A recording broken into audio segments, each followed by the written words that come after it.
Sur les terrasses de la place Péberlan, ce n'est pas la foule des grands jours. Côté affluence, le bilan est plutôt mitigé pour les cafés-restaurants bordelais. Les 2 premières journées sous le soleil ont certes permis de nourrir l'espoir d'une reprise dynamique. Hélas, la pluie a douché les envies de sortie et l'enthousiasme des responsables des établissements bordelais. Ça va être difficile de faire revenir les gens dans les intérieurs, les faire asseoir. On fait le maximum pour bien les accueillir, pour respecter les gestes barrières, mettre notre clientèle en confiance. Il n'y a rien de gagné, le tourisme ne sera pas là. On fonctionne beaucoup avec le tourisme.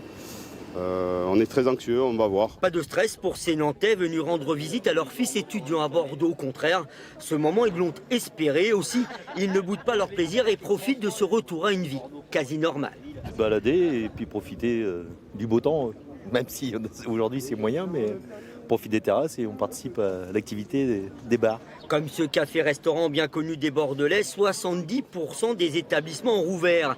Le symbole d'une grande inquiétude sur l'incertitude qui pèse sur la profession.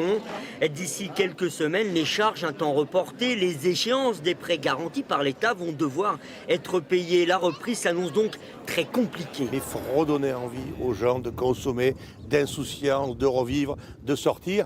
Et c'est pas gagné. Vous savez qu'aujourd'hui, dans les sondages, il y a quand même un Français sur 4 qui dit qu'il n'est pas prêt à revenir au restaurant.